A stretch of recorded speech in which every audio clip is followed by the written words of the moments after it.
할렐루야. 좌우를 살피시면서 인사할까요? 참 잘 오셨습니다. 잘 오셨습니다. 너무 아름답습니다. 하나님의 말씀 요한복음 13장 12절로 17절을 제가 번복해 드리겠습니다. 그들의 발을 씻으신 후에 옷을 입으시고 다시 앉아 그들에게 이르시되 내가 너희에게 행한 것을 너희가 아느냐? 너희가 나를 선생이라 또는 주라 하니 너희 말이 옳도다. 내가 그러하다. 내가 주와 선생이 되어 너희 발을 씻었으니 너희도 서로 발을 씻어주는 것이 옳으니라. 내가 너희에게 행한 것 같이 너희도 행하게 하려 하여 오늘 보였노라. 내가 진실로 진실로 너희에게 이르노니 종이 주인보다 크지 못하고 보냄을 받는 자가 보낸 자보다 크지 못하나니 너희가 이것을 알고 행하면 복이 있으리라. 아멘. 아멘. 예, 하나님은 약속의 하나님이십니다. 성경에서는 약속을 영원한 생명, 시편에는 복을 명령하여 주셨다. 영생을 복으로 명하시고 신약에 그 영생이 생명이라는 것을 말씀하셨습니다. 오늘 17절에 보니까 너희가 이것을 알고 행하면 복이 있으리라. 성경은 알아야 됩니다. 하나님에 대해서 알아야 되고 예수님에 대해서 알아야 되고 성령에 대해서 알아야 됩니다. 알지 못하면 구원이 아니라고 성경은 기록을 남겨놓고 있기 때문에 오늘 여러분들이 여기까지 오신 것은 여러분의 의지가 아니고 여러분의 뜻이 아니고 하나님의 성령이 여러분들을 특별히 사랑하시고 말씀을 사모하는 그 마음이 있었기 때문에 인도하신 줄로 믿습니다. 우리는 말씀을 기준으로 모든 것을 찾기 시작하고 구약의 말씀이 신약에, 신약의 말씀이 구약에 이게 연결되어 이게 훈련을 하다 보면 성령이 조립을 해주는 것을 보게 됩니다. 하나님은 어떤 분이시죠? 영이시죠. 네, 하나님은 영이시다. 성경에서 말하는 하나님을 우리가 정확하게 사역자고 믿는 사람이라면 알고 전해줄 수 있어야 됩니다. 아는 것에 멈추면 구원의 완성이 안 됩니다. 성경은 구원이 은혜로 구원받고 알아가고 행함으로 이제 내가 알았던 그분을 나타내고 증거할 때에 구원의 완성이 이루어집니다. 모든 것이 세 번째 것으로 이루어집니다. 애굽, 광야, 가나안, 아브라함, 이삭, 야곱, 첫째 날, 둘째 날, 셋째 날 다 이렇게 세 번째 것으로 완성이 되는데 믿음도 우리 성경에는 믿음이 하나로 나옵니다. 그런데 성경에 헬라어로는 세 가지가 나옵니다. 피스티스 과정의 믿음, 피스토스 완성의 믿음, 피스티오 행하는 믿음. 이런 믿음이 조립이 되고 완성이 되었을 때 여러분 안에는 행복자이신 그분이 내 안에 계심으로 행복한 사역이 되고 행복한 삶이 되어진다는 것을 잊지 않기를 바랍니다. 오늘 구약 성경을 한번 찾아서 읽어볼까요? 호세아서 4장 6절을 한번 보겠습니다. 호세아 4장 6절 합독합니다. 내 백성이 지식이 없으므로 망하는도다. 내가 내 지식을 버렸으니 나도 너를 버려 내 제사장이 되지 못하게 할 것이요 내가 하나님의 율법을 잃었으니 나도 내 자녀들을 잊어버리리라. 망하는 거 뭐 때문에 망한다? 지식이 없어서 망한다. 그럼 오늘날 하나님의 백성들이 기독교인들이 하나님의 자녀들이 사역자들이 하나님에 대한 올바른 지식이 없으면 세상 나라는 망해갑니다. 여러분들이 말씀을 바로 알고 바로 증거했을 때 모든 성도들의 마음이 평안이 있고 화평이 있고 평강이 있고 화목하게 하는 직분을 맡았기 때문에 가는 곳곳마다 생명이 되어 사는 존재들 주위를 가면 행복이 넘쳐납니다. 그렇지 못하고 알지 못한 하나님을 증거한다면 항상 괴로움 속에 빠집니다. 아픔과 고통 속에 들어갑니다. 6장 2절 가볼까요? 호세아서 6장 2절 네, 읽습니다. 여호와께서 이틀 후에 우리를 살리시며 셋째 날에 우리를 일으키시리니 우리가 그의 앞에서 살리라. 셋째 날에 일으킨다. 구약의 말씀이 있었고 초림으로 오신 예수님의 말씀이 있었고 그가 가시면서 약속했던 또 다른 보이다 성령이 오면 세 번째 날 임하는 여러분들을 통해서 모든 일을 펼쳐가십니다. 하나님은 아브라함의 하나님, 이삭의 하나님, 야곱의 하나님이요 나는 죽은 자의 하나님이 아니라 산 자의 하나님이다. 그렇다면 이미 믿음의 조상들은 이 땅에 육신의 몸이 있어요 없어요? 그러면 그들이 하나님이 아니고 오늘 살아있는 여러분의 하나님이라는 거죠. 여러분이 주가 되어야 돼. 주가. 내가 주와 선생이 되어 너희 발을 씻었으니 이렇게 제자들을 향해서 말씀했던 것처럼 여러분들이 지금 주가 되어 있지 않으면 하나님의 생명 안에 있지 않다고 깨달으면 됩니다. 3절을 읽겠습니다. 그러므로 우리가 여호와를 알자. 힘써 여호와를 알자. 그의 나타나심은 새벽빛같이 어김없나니 비와 같이 땅을 적시는 늦은 비와 같이 우리에게 임하시리라 하니라. 이른 비는 예수, 늦은 비는 성령입니다. 그래서 여러분들이 아는 것에 목매야 됩니다. 아는 것. 다시 본문을 돌아갑니다. 요한복음 13장 12절을 합독을 한번 해볼까요? 말씀은 여러분이 입술로 목소리 소리를 내어 읽었을 때 성령이 되새김질 해주고 가르치는 역사를 경험하게 될 것입니다. 12절 합독합니다. 그들의 발을 씻으신 후에 옷을 입으시고 다시 앉아 그들에게 이르시되 내가 너희에게 행한 것을 너희가 아느냐. 주님은 3년 반의 공생애 동안 사역을 마치면서 13장 1절로 올라가 볼까요? 13장 1절 6월절 전에 예수께서 자기가 세상을 떠나 아버지로 돌아가실 때가 이른 줄 아시고 세상에 있는 자기 사람들을 사랑하시되 끝까지 사랑하시니라. 많은 말씀을 주었습니다. 이제 아버지로 갈 때가 되었는데 제자들의 믿음을 확인합니다. 너희가 나를 믿느냐 물어요? 아느냐 물어요? 아느냐. 우리는 아는 것을 빼먹고 믿느냐만 가르쳐가지고 기독교인들 힘이 없습니다. 능력이 안 나갑니다. 여러분이 말씀을 알지 못하면 절대 성령의 능력은 나타나지 않습니다. 말씀이 내가 너희에게 이르는 말이 영이요 생명이라고 했기 때문에 말씀 안에 생명이 나가고 생명이 있으면 많은 사람들을 또 낳는 아들들이 된다는 거죠. 아들이 되어서 어머니가 되어 아들을 낳아야 됩니다. 아버지는 아들로 말하고 아들은 어머니가 되어 아이를 낳습니다. 성경은 아버지와 아들과 어머니가 하나로 일을 하시는데 삼위 하나님, 많은 분들이 삼위 하나님을 잘 설명을 못합니다. 여러분들은 삼위 하나님을 어떻게 알고 계시죠? 창세기 1장 1절에 보면 베레스트 바라 엘로임, 베레스트가 주기도문에 가면, 요한복음에 가면 요한복음 1장 1절에는 엔아르케, 주기도문에는 하늘들 안에 계신 우리 아버지 베레스트를 아버지로 풀었을 때 모든 성령이 풀려지기 시작합니다. 그 베레스트를 문자로 풀어버리면 다 3000%로 빠집니다. 왜냐하면 주님은 모세를 통해서 출애굽기 34장 27절에 말들의 뜻대로 언약을 세웠다. 그럼 말이 무엇이고 언약이 무엇이고 뜻이 무엇인지 알아야만이 그 말들의 뜻대로 세우신 언약을 하나님이 의도하신 목적과 뜻대로 알아야 된다. 근데 우리는 하나님을 어떻게 하죠? 내가 아는 하나님으로 다 믿고 따라다닙니다. 그건 우상입니다.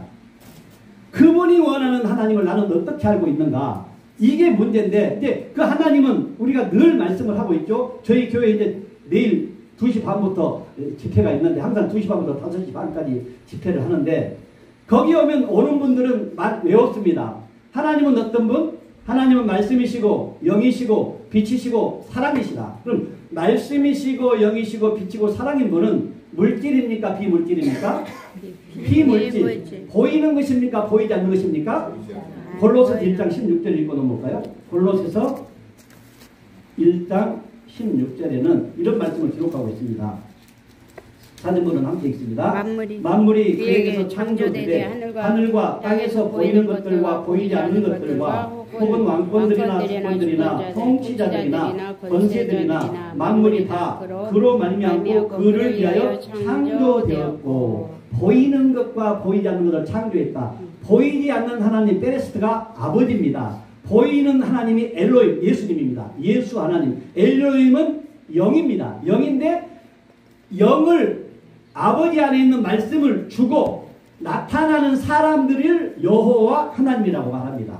예. 여러분이 여호와 하나님이 지금 되어 있는지 그 이치에 와 있는지를 말씀을 통해 스스로가 증명을 해내지 못하면 해내고 다닙니다.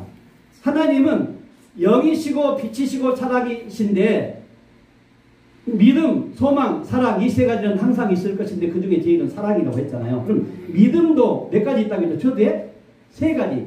피스티스 믿음이 과정의 믿음입니다.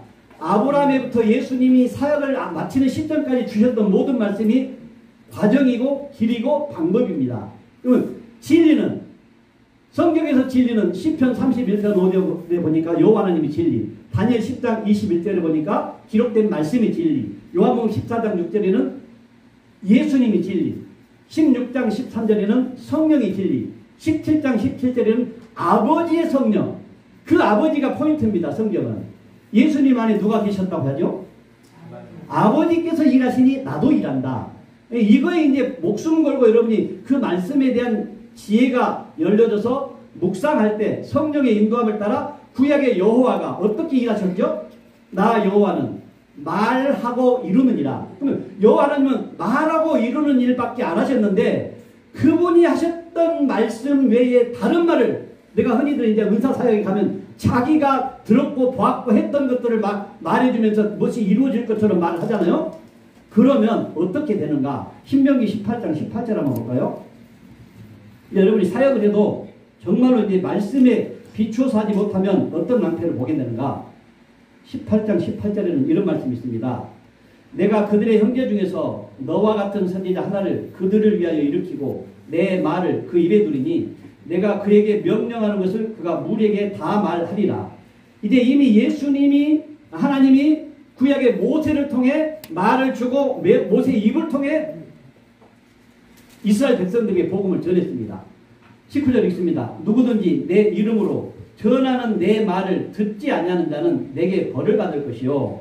만일 어떤 선지자가 내가 전하라고 명령하지 아니한 말을 제 마음대로 내 이름으로 전하든지 다른 신들의 이름으로 말하면 그 선지자는 죽임을 당하리라 하셨느니라. 네, 내가 전하라고 말하지 아니한 다른 말을 말하면 뭐 한다고요? 죽임을 당한다. 내 마음속으로 이르기를 그 말이 여호와께서 이르신 말씀인지 우리가 어떻게 알려 하리라. 만일 선지자가 있어 여호와의 이름으로 말한 일에 증언도 없고 성취함도 없으면 는 여호와께서 말씀하신 것이 아니요 그 선지자가 제 마음대로 한 말이니 너는 그를 두려워하지 말지니라. 저도 한때는 이 복음을 몰랐을 때 은사사역 도시락 싸가지고 다녔습니다. 그 사역자가 헌금하라고 하면 몇백만 원씩도 했습니다. 이런 많은 것을 경험을 통해서 이건 아닌데 제 마음속에 캐션마크가 늘 찍혔습니다. 그래서 말씀을 묵상하다 보니까 성령이 안내를 해주셔가지고 진리의 복음을 바로 깨달을 수 있게 하셨는데 수많은 사람들이 자기가 생각하는 말을 마음껏 축복하고 마음껏 전합니다. 아닙니다. 성경은 나 요한은 어떻게 일하신다? 말하고 이루신다. 그러면 66권 안에 기록된지 아니한 다른 말을 하면 저주를 받고 죽임을 당한다. 이것만 명심하면 사역할 때 내가 어떻게 사역을 해야 될 것인가? 말씀에 기초를 두고 사역할 것인가? 내가 들었다 봤다 이게 사역을 할 것인가? 이거 대표적으로 마태복음 7장 21절을 읽어볼까요? 오늘날 지금이 성령시대인데 성령시대에 이러한 사역을 하면 하나님이 뭐라고 말씀하시는가를 여러분들이 찾아내야 됩니다. 그냥 막연하게 주여 주여 부르는 것이 그분의 뜻이 아닙니다. 이미 구약의 하나님은 성령도 우리 성경에는 몇 가지죠? 하나만 있어요. 성령이 하나. 근데 원어에서는 둘로 나와요. 에피 성령과 N 성령이 있습니다. 예수님 시대, 예수님 안에는 N 성령이 계셨지만 그 밖에 모든 사역은 에피 성령, 성령이 그때그때 필요한 사람에게 찾아가셔서 말씀을 주고 대언 내용으로 삽니다. 우리 오늘날에는 N 성령이 오셨던 모든 사람에게는 이제 그 성령으로 살아가면 이 기도를 안 합니다. 읽어볼까요? 21절 나더러 주여 주여 하는 자마다 다 천국에 들어갈 것이 아니오 다만 하늘에 계신 내 아버지의 뜻대로 행하는 자라 들어가리라. 보세요. 주여 주여 한다고 천국에 간다 못 간다? 못 간다. 그럼 어떻게 간다? 하나님 뜻대로. 네, 하나님의 뜻, 말들의 뜻대로 언약을 세웠는데 이 뜻의 내용을 많은 분들이 모릅니다. 아버지는 내가 보내는 이를 믿는 것이 아버지의 뜻이니라 그럽니다. 예수님이 누굴 보냈죠? 베레스트 안에 성령과 아들이 예수가 있었어요. 말씀과 영이 있었다는 거죠. 안에 있는 것을 드러내는 것이 엘로힘으로 예수를 보내가지고 땅에 보내가지고 사마임을 아래쳐 땅을 사마임 만드는 게 아버지의 일입니다. 그러면 아들 내가 보내는 일을 믿는 것이 아버지의 일이라고 말해요. 보내는 일을 믿는 것은 오늘날 2000년 전에는 초림으로 오신 예수가 하셨던 말씀의 뜻을 따라 사는 것이 믿는 거예요. 그럼 오늘날은 그 예수가 지금 있어요 없어요? 없어요. 가고 없어요. 여러분들 예수가 되셨습니까? 아들이 되셨습니까? 아들. 아멘. 그럼 예수님이 이런 말씀을 하시죠. 나와 아버지는 하나다. 바로 내가 하나님이다라고 하니까 그 당시 종교 지도자들이 누구를 죽여요? 예수를 죽이는 거예요. 여러분이 이 말씀에 생명을 걸지 못하면 생명이 넘어가지 않습니다. 결코 예수를 떠나보내고 성령이 와서 그리스도가 와버리면 살아있는 내 안에 영이 왔다. 말씀이 왔다. 아버지가 왔다. 아버지와 아들이 내 안에 왔다. 그러면 고로 아들이 되었다. 갈라디아서 4장 6절 읽어봐요. 갈라디아서 4장 6절. 너희가 아들임으로 하나님이 그 아들의 영을 우리 마음 가운데 보내사 아빠 아버지라 부르게 하셨느니라. 이 안에 우리 자녀가 한 명 있어요. 누구만 나를 아버지라고 부를 수 있어요? 자녀만. 수많은 사람이 아들이 되었다고 하면서 아버지라고 못 부르네. 아버지가 지금 나와 함께 있는데 갑자기 주여! 하니까 그 아버지가 놀래 안 놀래요? 깜짝 놀래버려요. 구약에는 불러야 돼요. 찾아야 돼요. 성령이 아버지로 내 안에 와버려서 아들과 함께 그냥 사는 거예요. 지금 시대는 마태복음 다시 7장 22절로 가봐요. 이게 얼마나 중요한 사건인지 이건 꼭 여러분이 오늘 이것만 깨닫고 가도 22절 그날에 많은 사람이 나더러 이르되 주여 주여 우리의 주의 이름으로 선전하며 주의 이름으로 빛을 쫓아내며 주의 이름으로 많은 권을 행하지 아니하였나이까 하리니. 모든 사역자가 이 일에 목매이잖아요. 이런 일을 했는데 아버지가 뭐라고 말씀하신지를 여러분은 찾지를 않고 있어요. 보지를 않고 있어요.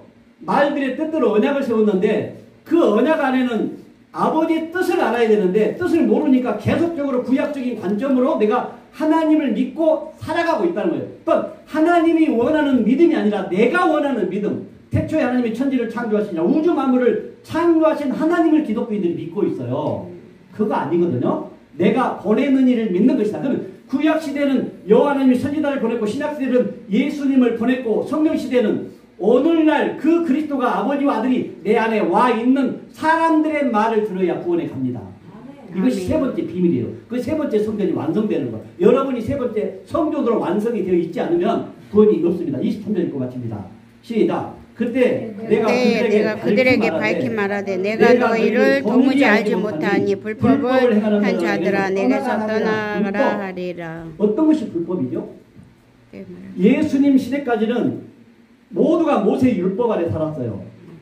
예수님이 가시고 난 다음에 어떤 율법 안에 들어와요? 고전 9장 21절. 이 법 안에 있지 않으면 여러분들은 아직 완성이 안 됩니다. 고전 9장 21절. 합동합니다. 예. 율법 없는 자에게는 내가 하나님께는 율법 없는 자가 아니요 도리어 그리스도의 율법 안에 있는 자이나 율법 없는 자와 같이 된 것은 율법 없는 자들을 얻고자 함이라. 바울은 어디에 율법 안에 있었어요? 그리스도의 율법. 모세의 율법이 아니고 그리스도의 율법이 딱 한 번 나옵니다. 이 그리스도가 내 안에 와버렸으면 그분의 말에 순종하고 복종하는 게 갈라디아서 2장 20절 결론이죠. 내가 사는 것은 내가 사는 것이 아니라 내 안에 그리스도께서 사신 것이다. 여러분들이 오늘 불법은 지금 그리스도가 내 안에 왔는데 그분의 말을 듣지 않고 내가 지식으로 알았고 배웠던 들었던 그것으로 사역을 하는 것이 불법이에요. 성경은. 그것으로. 지금 성령이 내게 오셔서 나를 도구 삼아 나를 일꾼으로 쓰는 거예요. 주님 감사합니다. 오늘도 생명의 복음을 증거할 수 있도록 은혜를 베풀어 주시고 선포할 수 있는 은혜 베풀어 주시면 감사합니다. 아멘. 들었던 모든 영혼들이 진리의 복음을 바로 깨닫고 많은 사람들을 살리고 하나님께로 인도하는 귀한 사역자들이 될 수 있도록 은혜를 베풀어 주옵소서. 찬송 중에 거하시는 주님, 이 찬양 예배를 통해서 수많은 생명들이 살아나는 역사가 있도록 은혜를 베풀어 주옵소서. 아멘. 생명과 마음이 되시는 존귀하신 우리 주 예수 그리스도 이름으로 기도합니다. 아멘.